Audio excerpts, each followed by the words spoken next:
Have you ever felt like you're drowning in financial darkness?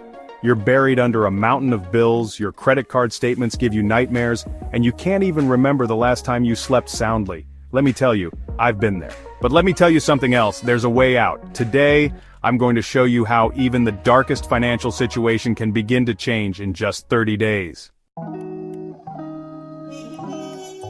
Step 1. Assess your situation. The first step out of debt is like turning on the lights in a dark room. You can't fix what you don't acknowledge. Start by gathering all your financial statements. Credit card bills, bank statements, loan documents. Lay it all out on the table. I know it's tempting to hide from the numbers, but trust me, facing them head-on is the only way forward. Go through each statement, line by line. Write down how much you owe, the interest rates, and the minimum payments. This isn't about judgment, it's about getting real with yourself. This process might be painful, but it's also empowering. Because when you know the truth, you can finally start doing something about it. It's like shining a light on a monster in the closet. Suddenly, it's not so scary anymore. Don't be afraid to ask for help during this step. Talk to your spouse, a trusted friend, or a financial advisor. Remember, you're not alone in this. This step is about taking ownership of your situation.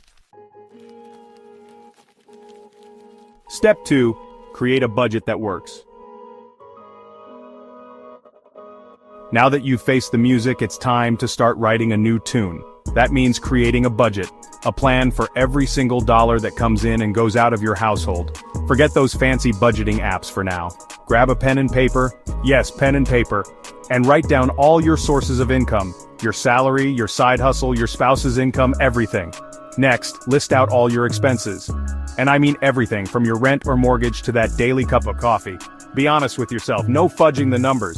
Now categorize those expenses. You've got your needs, housing, food, transportation, utilities, and then you've got your wants, eating out, entertainment, those shoes you've been eyeing.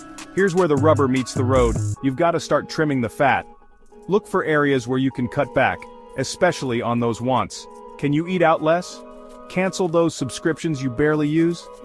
Remember, this isn't about deprivation, it's about being intentional with your money. Once you've got a handle on your spending, allocate every dollar a job. When you tell your money where to go, you'll be amazed at how much further it stretches.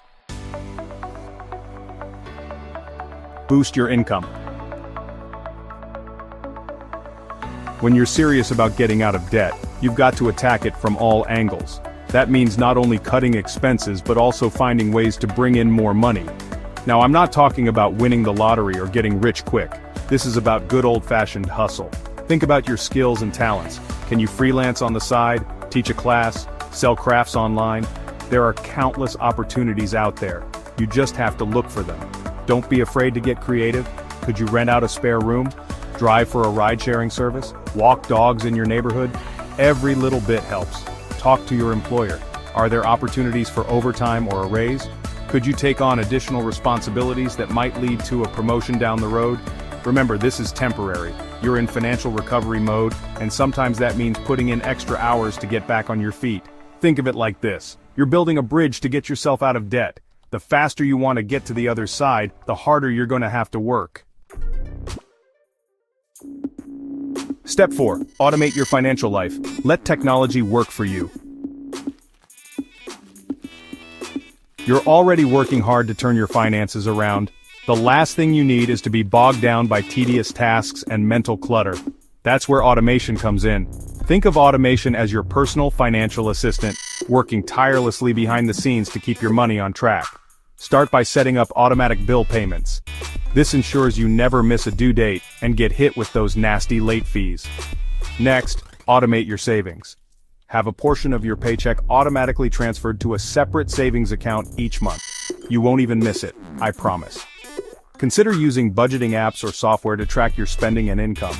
These tools can categorize your transactions, alert you to potential overspending, and even help you set financial goals. Automate your debt repayments. Set up automatic payments for your credit cards, student loans, and any other debts you're working to pay down. The beauty of automation is that it takes the emotion out of your finances. You're not relying on willpower or motivation. You're setting up systems that work, even when you're tired, stressed, or tempted to splurge. Step 5. Tackle debt strategically. You can do this. Debt, it's the monster lurking in the shadows of many people's lives, but you know what? It's a beatable monster, and with the right strategy, you can slay this beast once and for all. First, make a list of all your debts just like you did with your income and expenses. Write down the balances, interest rates, and minimum payments. Now, prioritize those debts. There are a couple of approaches here. Some folks like the debt snowball method, where you pay off the smallest debts first for quick wins and motivation. Others prefer the debt avalanche, tackling the highest interest debt first to save money in the long run. Whichever method you choose, stick with it. Consistency is key when it comes to debt repayment. It's a marathon, not a sprint. Consider debt consolidation or refinancing. This can help you simplify your payments and potentially lower your interest rates. But proceed with caution and make sure it aligns with your overall financial plan. Don't be afraid to negotiate with your creditors. You might be surprised at how willing they are to work with you, especially if you're proactive and communicate openly. Step 6. Invest in financial education. Stay out of the dark. Congratulations! You've made it to the final step of your 30-day financial recovery plan, but this isn't the finish line. It's just the beginning of a lifelong journey towards financial well-being. The best way to stay out of financial darkness is to arm yourself with knowledge. Think of it as building a fortress around your finances, making you impervious to future storms. Read books, listen to podcasts, and follow reputable financial experts. There's a wealth of information out there. Find resources that resonate with you and your values. Take a financial literacy course or workshop. These programs can provide you with a solid foundation in budgeting, investing, and other essential financial skills. Talk to a financial advisor. A good advisor can provide personalized guidance, help you develop a long-term financial plan, and hold you accountable to your goals. Remember, financial education is not a one-time event, it's an ongoing process. The more you learn, the better equipped you'll be to make sound financial decisions and avoid common pitfalls. Outro, you got this. Financial recovery isn't linear. There will be setbacks and days when it feels impossible. But remember this, in just 30 days of focused effort, you can create complete financial clarity, establish systems that work for you, not against you, generate additional income, reduce your debt burden, build the foundation for lasting change, and develop knowledge that no one can take away. The darkness doesn't disappear overnight, but these 30 days can create the first rays of light. Proof that change is possible, that you have more control than you realize, and that your financial story is still being written. You have everything you need to begin this journey. The only question is, will you take that first step today?